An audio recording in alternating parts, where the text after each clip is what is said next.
ندیم رضا کا سلام۔ بات ہے ایران کی پاسداران انقلاب، جس کے کمانڈر اسماعیل قانی سے متعلق بڑے متضاد دعوے ہو رہے ہیں کہ وہ بک گئے اسرائیلی فوج کے ہاتھوں غدار ہیں، اور حسن نصر اللہ اور ان سے پہلے جو ایران کے سپریم کمانڈر جو تھے وہ جنرل قاسم سلیمانی، ان کی شہادت میں بھی کہا جا رہا ہے کہیں نہ کہیں ان کا ہاتھ ہے۔ اور ایران اور حزب اللہ کے اندر جو اسرائیلی نیٹ ورک تھا کہا جا رہا ہے وہ بھی اس کا صفایا تقریباً کر دیا گیا ہے، اور اسرائیل چاہتے ہوئے بھی اور وہ اس نیٹ ورک کے جو ثبوت تھے انہیں مٹانے میں ناکام رہا۔ اس سے پہلے کہ وہ کارروائی کرتا، ایرانی فورسز نے ان لوگوں کو قبضے میں لے لیا۔ اور جسی کے اوپر بات کرنی ہے کیونکہ ایران کی جو سپاہ پاسداران انقلاب اور قدس بریگیڈ اور لبنان کی حزب اللہ جو اپنی تاریخ کے بدترین دور سے گزر رہے ہیں۔ اسرائیل امریکہ کی سرپرستی اور ٹیکنالوجی میں کمال مہارت رکھنے کے باوجود بھی ایران اور حزب اللہ کی کمر توڑنے میں اب تک ناکام رہا تھا۔ اس مقصد کے لیے ایران اور لبنان میں بلینز آف ڈالرز خرچہ کیے گئے، بانٹے گئے، لیکن پھر بھی وہ ناکام اور نامراد رہا۔ بہرحال ڈالرز کی ریل پیل کے آگے ہر معاشرے کے اندر لوگ بکنے کے لیے تیار ہوتے ہیں، کوئی کسی بھی عہدے پہ کیوں نہ ہو، وہ کب بک جائے اس سے کون واقف نہیں ہے۔ اور اسی لیے امریکہ اور اسرائیل نے اسی ہتھیار نہیں ڈالے اور اپنی کوششوں میں وہ لگے رہے۔ بالآخر انہیں پاسداران انقلاب کے اندر پینیٹریشن حاصل ہو گئی اور لوگوں کو انہوں نے خرید لیا۔ پہلی کامیابی امریکہ کو 3 جنوری 2020 کو اس وقت ہوتی ہے کہ جب ایران کے انتہائی طاقتور اور بااثر جنرل قاسم سلیمانی کو بغداد ایئرپورٹ کے اوپر ڈرون حملے میں شہید کیا جاتا ہے، اور اس حملے میں ان کے ساتھ کئی اہم رہنما عراق کے بھی جو رہنما مزاحمت تنظیم میں اس کے رہنما، اور اسی طرح ایران کی بھی مزید کئی رہنما 7-8 اہم شخصیات تھیں جو اس حملے میں شہید ہوئے تھے۔ اور اس وقت یہ بات ہو رہی تھی کہ اس میں کوئی نہ کوئی سپاہ پاسداران کا کچھ شامل ہے، اور اسی سلسلے میں ایک کمانڈر بھی گرفتار ہوا تھا اور ایک عراقی شہری کو بھی پکڑ لیا تھا، بعد میں اس کو سزائے موت دے دی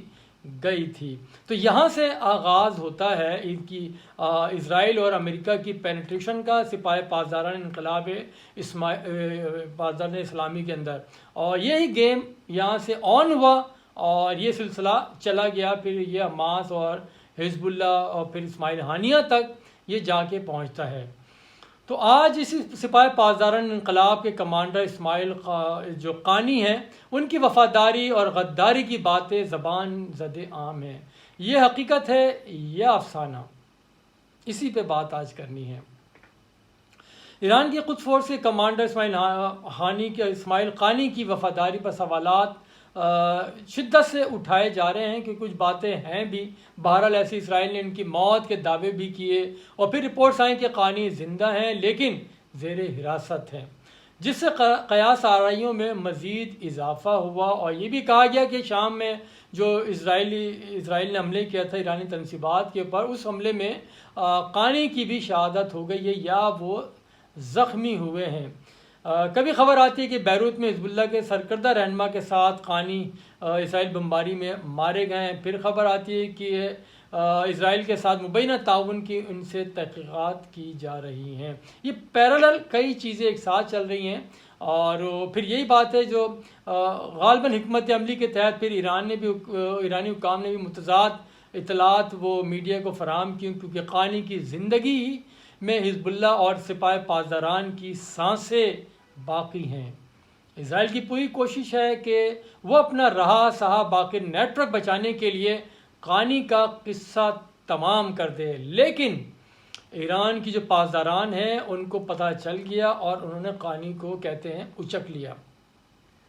قانی کو آخری بار 29 ستمبر کو تہران میں حزب اللہ کے دفتر میں دیکھا گیا، جہاں وہ سید حسن نصر اللہ کی شہادت کے سلسلے میں تعزیت کے لیے وہاں پر آئے تھے۔ اس کے بعد سے ان کا پتہ نہیں، کیونکہ 1 اکتوبر کو ایران کی جانب سے جو اسرائیل پر حملے کے بعد سپریم لیڈر آیت اللہ علی خامنہئی نے تہران میں بھی نماز جمعہ کا خطبہ دیا، جو 5 سال کے بعد تھا اور حالات بھی غیر معمولی تھے وہ اس وقت، کہ جب اسرائیل کی جانب سے پروپیگنڈا کیا جا رہا تھا کہ سپریم لیڈر غائب ہو گئے، روپوش ہو گئے اور انہیں بھی اپنی جان کا خطرہ ہے، تو اس موقع پر بھی قانی وہاں پہ دکھائی نہیں دیے۔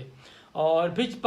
6 اکتوبر کو سپریم لیڈر نے اسرائیل کی فضائیہ کے ٹھکانوں کو نشانے بنانے پر بریگیڈیئر کو ایوارڈز پیش کیا، اس موقع پر بھی قانی موجود نہیں۔ پھر 9 اکتوبر کو ایران کے میڈیا پر بات سامنے آئی کہ آیت اللہ خامنہئی قانی کو بہت جلد اعلیٰ فوجی اعزاز کے ساتھ نوازیں گے۔ اور پھر 10 اکتوبر تک متعدد رپورٹ سے اشارے ملے کہ قانی زیر تفتیش ہو سکتے ہیں، اور پھر یہیں سے جو الجھنیں تھیں مزید وہ الجھنے لگیں۔ 10 اکتوبر تک جو اہم ترین 3 نظریات ہمارے سامنے آتے ہیں، پہلے میں اس کا احاطہ کروں تاکہ پھر آگے اپنی جو میں نے کچھ بات چیت کی ہے آگے پیچھے جو ماہرین ہیں یہاں کے ان سے پتہ چلاتے ہیں۔ پہلا نظریہ یہ تھا کہ سید حسن نصراللہ کی شہادت کے فوراً بعد دعویٰ کیا گیا کہ اسرائیلی حملے میں قانی مارے گئے یا وہ زخمی ہوئے۔ پاسداران انقلاب کے فوجی نے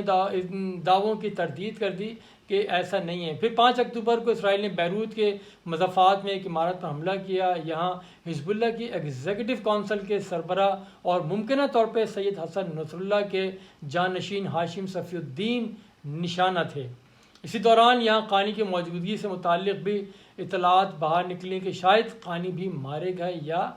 زخمی ہوئے۔ ڈپٹی کمانڈر اراج نے تصدیق کی کہ قانی کو کوئی نقصان نہیں پہنچا۔ پھر 10 اکتوبر ہی کو فوجی ماہر بابک نے ایکس پر پوسٹ لگائی کہ قانی جو ہیں یہ زیر تفتیش ہیں۔ یہ بھی رپورٹ ہوا کہ تشدد کی وجہ سے انہیں شاید دل کا دورہ پڑا ہے، لیکن پھر بھی پاسداران نے اس کی پھر تردید کر دی۔ قانی سے متعلق اتنی زیادہ متضاد باتیں زیر گردش ہیں کہ اس میں حقائق کا پتہ چلانا کسی کے لیے بھی ممکن دکھائی نہیں دے رہا۔ ایسے میں یہ معاملہ مزید الجھ جاتا ہے جب تہران کی جانب سے ایک بات سامنے آتی ہے کہ حزب اللہ کے سربراہ سمیت دیگر صف اول کے رہنماؤں کے نقصان پر وہ پریشان ہیں اور وہ یہ جانتے ہیں کہ انٹیلیجنس کی اہم خلاف ورزیاں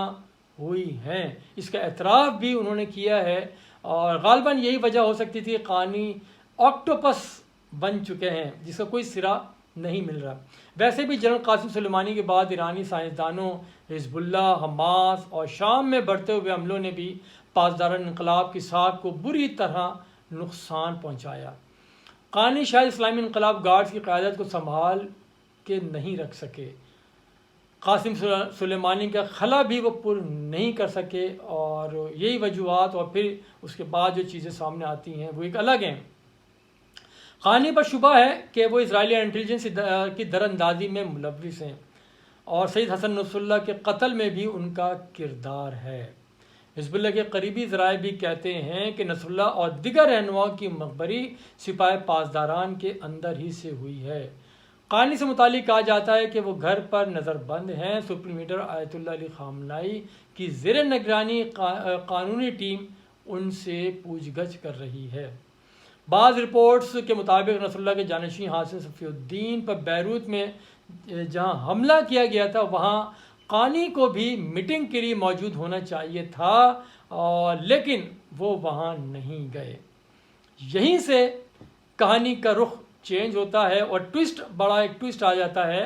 اور کیونکہ یہاں سے ان کے مارے جانے کی افواہ بھی زیر گردش ہوئی۔ پھر اسلامی انقلابی گارڈز کے کمانڈر ان چیف حسین سلامی کے مشیر نے ان قیاس آرائیوں کو مسترد کیا اور کہا قدس فورس کے سربراہ صحت مند ہیں، انہیں چند روز میں سپریم لیڈر کی جانب سے فوجی اعزاز دیا جائے گا۔ ذرائع سے حاصل کی گئی معلومات کی روشنی میں کہہ رہا ہوں کہ اصل خبر یہ ہے کہ اسماعیل قانی ایران میں زیر حراست ہیں۔ ان کے ساتھ 50 سے زائد دیگر افراد یا اہم جو پاسداران کے رہنما ہیں وہ بھی حراست میں ہیں۔ سپاہ پاسداران انقلاب اور قدس فورس اور حزب اللہ میں قانی اور ان کی ٹیم سے متعلق جو نیٹ ورک ہے اس کے بارے میں مزید رسائی حاصل کی جا رہی ہے۔ یہاں آپ کے علم میں مزید اضافہ کروں کہ سابق صدر ابراہیم رئیسی نے بھی جنرل سلیمانی کی شہادت کے بعد 2000 سے زائد یہ سپاہ پاسداران کے جو ارکان تھے انہیں برطرف کیا تھا، اور کروڑوں ڈالرز اس وقت بھی قبضے میں لیے گئے تھے۔ یہ اسرائیل نیٹ ورک سے متعلق ایک اور اہم چیز بتاؤں کہ عراق کا علاقہ خود مختار علاقہ ہے سلیمانیہ، یہاں پہ اسرائیل کا باقاعدہ پورا نیٹ ورک تھا، سمجھے اس کی ایک بیس تھی، ایئر بیس یہاں پہ تھی، اور اسرائیل نے بیلسٹک میزائلز کے ذریعے اس کا نشانہ بنایا تھا، اور یہیں سے یہ آپریٹ کر رہے تھے ہر چیز کو، تو اس کی بڑا جشن بھی منایا گیا تھا کیونکہ پتہ تھا کہ ساری چیزیں وہاں سے چل رہی ہیں۔ پھر اس کے بعد سے مزید جو ایران کے جو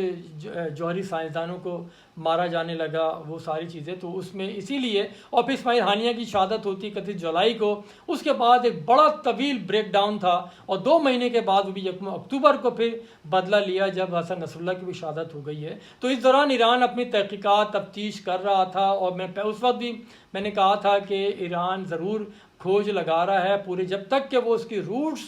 کو وہ نکال کے باہر نہیں پھینک دے گا اس وقت تک حملہ نہیں کرے گا، اور ایسا ہی ہوا۔ اب وہی بات ہے کہ معتبر جو ذرائع ہیں ان کا کہنا ہے کہ ایران نے اپنی ایجنسیوں اور اداروں کے اندر سے کافی حد تک اسرائیلی نیٹ ورک کا خاتمہ کر دیا ہے۔ یہی وجہ ہے کہ حزب اللہ کی باقی قیادت اور شام میں ایرانی تنصیبات پر اسرائیل کے مؤثر حملوں میں کمی آئی ہے۔ زمینی لڑائی میں اسرائیلی فوج کو بڑے پیمانے پر جانی نقصان بھی اٹھانا پڑ رہا ہے، اور ایران کے اسپیکر محمد باقر قالیباف خود جہاز اڑا کے پھر لبنان یعنی کہ بیروت پہنچتے ہیں۔ اسرائیل بمباری کے دوران وہ پھر جو متاثرہ علاقے وہاں بھی جاتے ہیں اور لوگوں سے خیر و عافیت ان کی دریافت کرتے ہیں، ان کی ہمت افزائی، حوصلہ افزائی، اور ان کے ساتھ کھڑے بھی ہوتے ہیں۔ اس کی ایک اور مثال دوں کہ ایران کے صدر وزیر خارجہ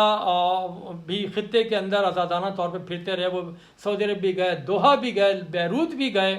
اور لیکن ان کو کچھ نہیں ہوا۔ پھر ایران کے سپریم لیڈر آیت اللہ خامنائی بھی منظر عام پر آئے، لگ یہی رہا تھا کہ مزید بڑے نقصان ہوگا ایران کو، لیکن ایران اس سے پہلے سنبھل گیا اور اپنی صفوں میں کو دشمنوں سے پاک کر دیا۔ اسی لیے اسرائیل دھونس دھمکیوں سے آگے نہیں بڑھ پا رہا، اور امریکی فوج بھی اس کی مدد کے لیے اب میدان میں آنے پر مجبور ہو چکی ہے۔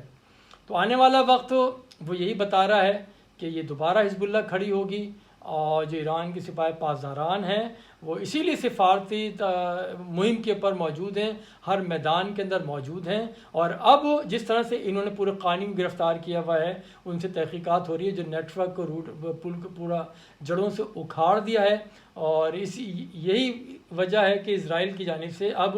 حزب اللہ کی باقی ماندہ قیادت اور ایران کی جو تنصیبات ہیں ان پر بھی حملے اب آسان نہیں رہے، اور وہ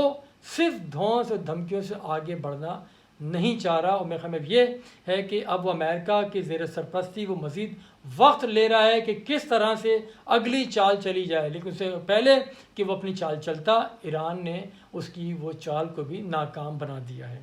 بہت شکریہ، خدا حافظ۔